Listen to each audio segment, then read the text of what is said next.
Може малко надолу. Кажете да промени малко походката си, ако усеща, че почва да крампират пръстите, да бяга на пети известно време, да ги облегчи. Нищо няма да казвам, така че го приеми добре.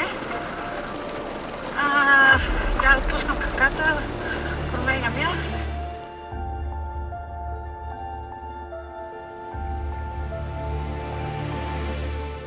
Намираме се на Доброванските скални гъби.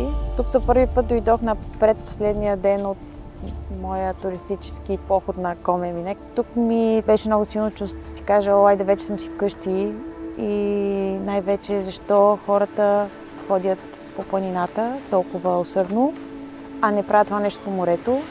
Защото живота на морето предразполага да си вземеш колелото, да тръгнеш навънка или да влезеш да плуваш или да бягаш.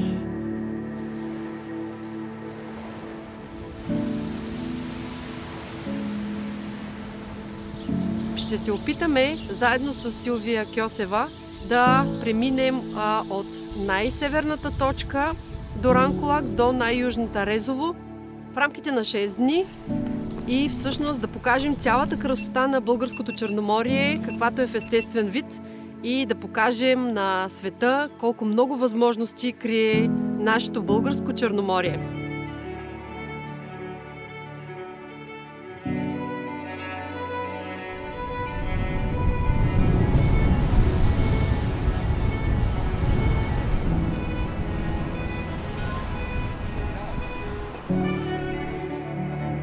Един проект, който иска да представи нашето Черноморие в един прекрасен план.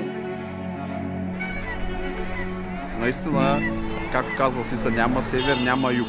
То е едно Черноморие и е уникално.